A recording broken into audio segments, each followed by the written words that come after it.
Eu aprendo muito em todos esses cursos, nenhum problema em dizer, sempre a gente, essa troca de experiências, eu acho que ela é fundamental e faz a gente crescer dia após dia. Bom, pessoal, vamos falar um pouquinho como aprender cirurgia robótica. Meu conflito de interesse é que boa parte da minha vida hoje eu dedico em prol do aprendizado, tanto em cirurgia laparoscópica quanto em cirurgia robótica. Quando me deram esse tema, eu fui em busca do que tinha de melhor evidência na literatura para curvas de aprendizado. E aí a gente vê que, na verdade, não tem boas evidências. Revisão sistemática da literatura mostra que o que tem em relação à curva de aprendizado são, devido à subjetividade das coisas, é impossível de se determinar curva de aprendizado em cirurgias. Tá? Na maioria dos estudos, eles mostram impressões pessoais de cada cirurgião e, às vezes, os dados são focados mais no cirurgião do que propriamente em resultados para o paciente.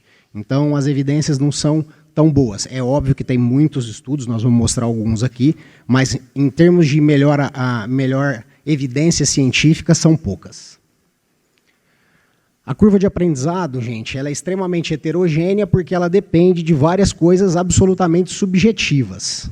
Primeiro, em relação ao cirurgião, depende da experiência prévia desse cirurgião, com cirurgias abertas ou laparoscópicas, depende da frequência com que esse cirurgião opera essas cirurgias, depende da habilidade, todos nós somos cirurgiões, sabemos que tem cirurgiões mais habilidosos do que outros, isso é difícil de se estimar, da motivação de cada um, e é óbvio que depende de fatores inerentes do paciente, biotipo do paciente, a complexidade do caso daquele paciente. Além disso, depende muito da equipe. Nós não fazemos uma cirurgia robótica sozinhos. Você precisa de um bom auxiliar, você precisa de um bom instrumentador, você precisa de uma boa enfermeira, de uma equipe de anestesia boa, porque sem isso você não vai desenvolver uma boa cirurgia, sobretudo nas fases iniciais da sua curva de aprendizado. Diante de tantos critérios subjetivos, é impossível se determinar quantos números de casos, na média, cada um precisa. Tá? Muito do que se tem na literatura são dos desbravadores da cirurgia robótica, aqueles cirurgiões que aprenderam no MOOC, tal como Elinê e alguns outros colegas aprenderam aí no MOOC. Na verdade, eles descrevem a estatística desses senhores. Não é a realidade de muitos de nós. Hoje tem a figura do Proctor, que nós vamos conversar um pouquinho aqui, com certeza isso tem um impacto importante em relação à curva de aprendizado. Em relação à prostatectomia radical, pessoal, eu trouxe aqui um artigo publicado no European, que justamente se propôs a avaliar as margens cirúrgicas de um mesmo cirurgião nos seus 100 primeiros casos. Eles dividiram esses 100 primeiros casos em 3 grupos, os 33 primeiros casos, os 33 casos subsequentes e os 34 últimos casos. E o que se viu? Esses grupos eram todos homogêneos em termos de características oncológicas, não havia significância estatística, e eles viram que, para esse mesmo cirurgião, ele tinha uma taxa de margens positivas de 45% nos seus 33 primeiros casos. 21% nos seus 33 subsequentes e caiu para 11,7% nos 34 últimos casos, o que deu diferença estatística. Então, é claro que, à medida que se aumenta em volume, nós melhoramos a excelência. Esse outro estudo, um artigo australiano, se propôs a avaliar também margens, mas também o aspecto de qualidade de vida, sobretudo no aspecto de função sexual que eu separei aqui. Mais de 1.552 casos consecutivos de um mesmo cirurgião. O que eles mostraram, pessoal? Esse cirurgião levou 99 casos para atingir melhores resultados em termos de função sexual dele próprio. Tá? Então, ele levou 99 casos, só depois desses casos ele melhorou os resultados em termos de função sexual dele próprio comparado à técnica aberta. E levou 692 casos para se atingir um platô em termos de resultados funcionais.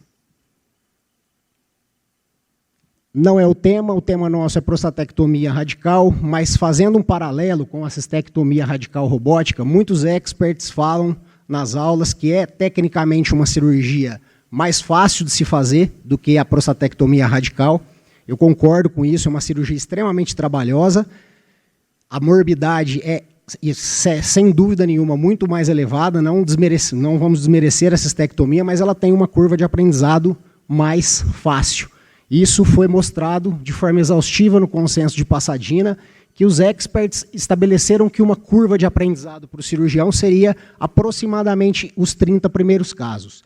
E estabeleceram alguns objetivos que esse cirurgião deveria ter nesses primeiros 30 casos. É óbvio que isso aqui, gente, são opinião de especialistas, nível de evidência 4, mas todos experts e que sabiam fazer isso também com bastante propriedade.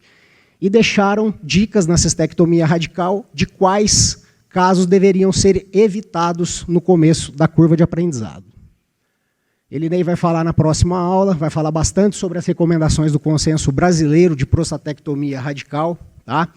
E, entre outras coisas que ele vai falar, já vou deixar aqui também claro que os casos que a gente não deveria evitar, mas que a gente deveria ter muito a figura do proctor nos nossos casos iniciais, são os pacientes obesos, com múltiplas cirurgias prévias, sobretudo as herniorafias, em que foram utilizados telas no espaço de Retzius, próstatas volumosas, lobo médio, casos pós-RTU, pós-PTV, resgate, prostatectomia de resgate, e aqueles casos, eu não coloquei aqui, com alto volume de doença, seja na próstata, seja um volume linfonodal.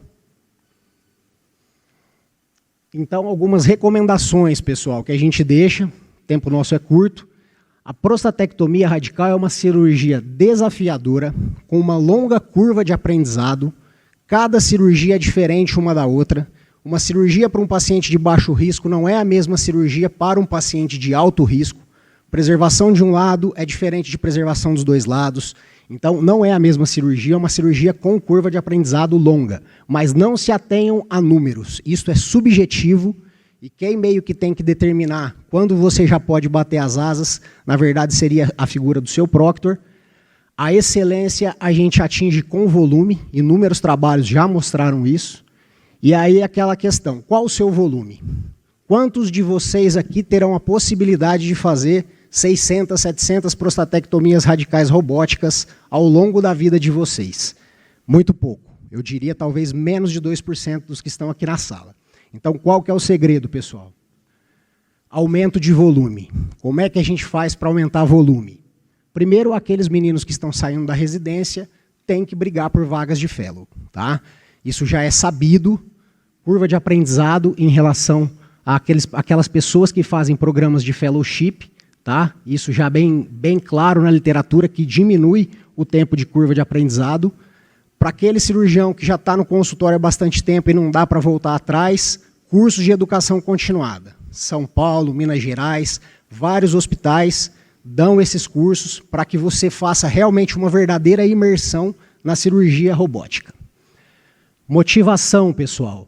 Continuem as cirurgias abertas e laparoscópicas de vocês. Cirurgiões com curva, diminuem curva aqueles que têm mais experiência nas vias abertas e laparoscópica.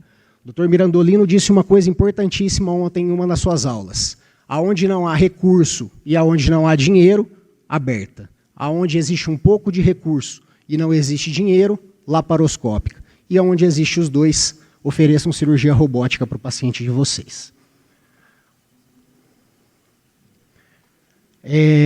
Treinamento em simuladores. Isso, algumas cidades maiores têm a possibilidade de oferecer simuladores para os cirurgiões treinarem. Lembre que o paciente não é a caixa preta de vocês, tá? Uma dica importantíssima, assistir vídeos. Inúmeros experts têm plataformas, têm canais no YouTube com cirurgias na íntegra, com dicas. Vão até essas plataformas, assistirem essas cirurgias. Não fiquem só naquele momento de fazer a cirurgia. Vocês vão ganhar um background enorme assistindo vídeos no YouTube, inclusive os seus vídeos próprios.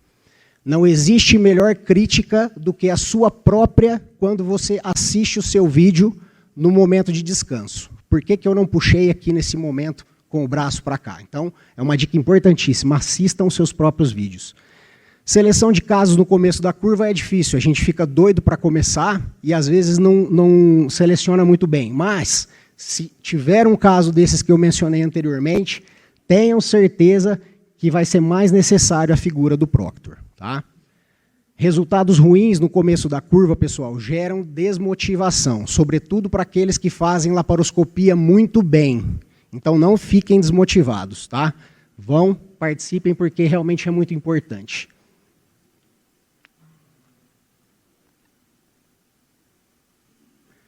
Em relação à equipe, só para finalizar, Elinei, treinamento contínuo da equipe, instrumentador tem que ser bem treinado, toda a equipe tem que estar juntas nesse processo de aprendizado, não ficar trocando demais o auxiliar. Tá? O auxiliar tem um papel fundamental também na cirurgia, sobretudo para quem está começando. Somatória de casos. Se você não vai conseguir fazer 600 casos ao longo da sua vida, constituam grupos com outros colegas, auxiliem. 10 casos seu com 10 do outro colega em auxílio, vocês vão ter uma casuística muito boa.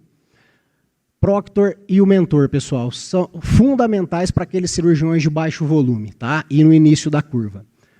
O proctor tem que ter comprometimento com o ensino, sim, mas, sobretudo, com os resultados e com o paciente. É inadmissível se deixar 7 horas um paciente em Trendelenburgo, sobretudo um obeso, e sangrar 2 litros e precisar de transfusão numa cirurgia minimamente invasiva em prol do aprendizado. Então, isso tem que ser muito bem discutido e ponderado.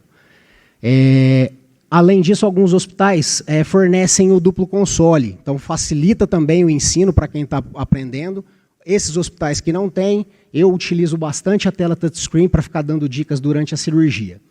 Em relação ao cirurgião, as dicas que a gente dá não tenham pressa, pessoal. Muitas vezes vocês querem marcar 2 cirurgias no dia para aproveitar a vinda do proctor. Então, antes uma cirurgia bem aproveitada do que 2 cirurgias sendo uma papada. Humildade e bom senso, tá? Tenham um vínculo de amizade com o proctor. Escolham pessoas que são da confiança de vocês, tá? Porque é importantíssimo, o momento da cirurgia não é momento de atrito entre colegas, tá? Existem cirurgiões mais experientes que têm o bom senso, têm a humildade de falar, olha, eu estou enroscado, vem aqui me ajudar. Geralmente os mais novos querem fazer mais e é onde a gente tem um pouco mais de problema em conciliar aquele momento da gente atuar. Então escolham proctors em que vocês tenham respeito e amizade. Tá? Eu tenho, graças a Deus, o privilégio de ajudar bastante colegas aí ao longo desses últimos anos. E o mais bacana é que a gente acaba se tornando muito amigos, né? Então, eu agradeço bastante aí a todos o convite pela aula e obrigado a todos aí.